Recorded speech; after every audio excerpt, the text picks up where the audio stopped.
আসসালামু আলাইকুম। এই যে কিচেন বাই স্বর্ণা চ্যানেলে আপনাদের স্বাগতম।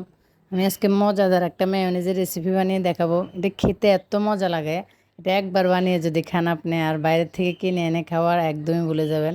রেস্টুরেন্টের চাইতেও মজা। এখানে আমি 2টা সিদ্ধ ডিম নিয়েছি। 2টা সিদ্ধ ডিমের কেটে একটা ব্লেন্ডারের জগে নিয়ে নেব। এখানে আমি 1/3 কাপ পানি, 1/3 কাপ তেল,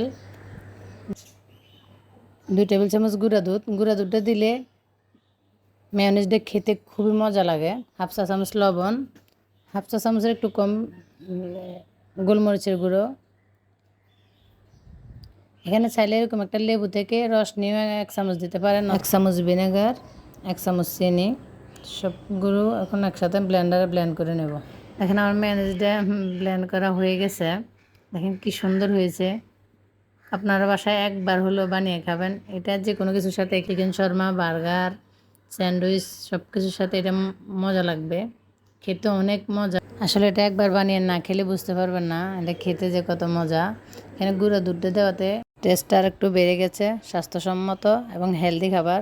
আসসালামু আলাইকুম।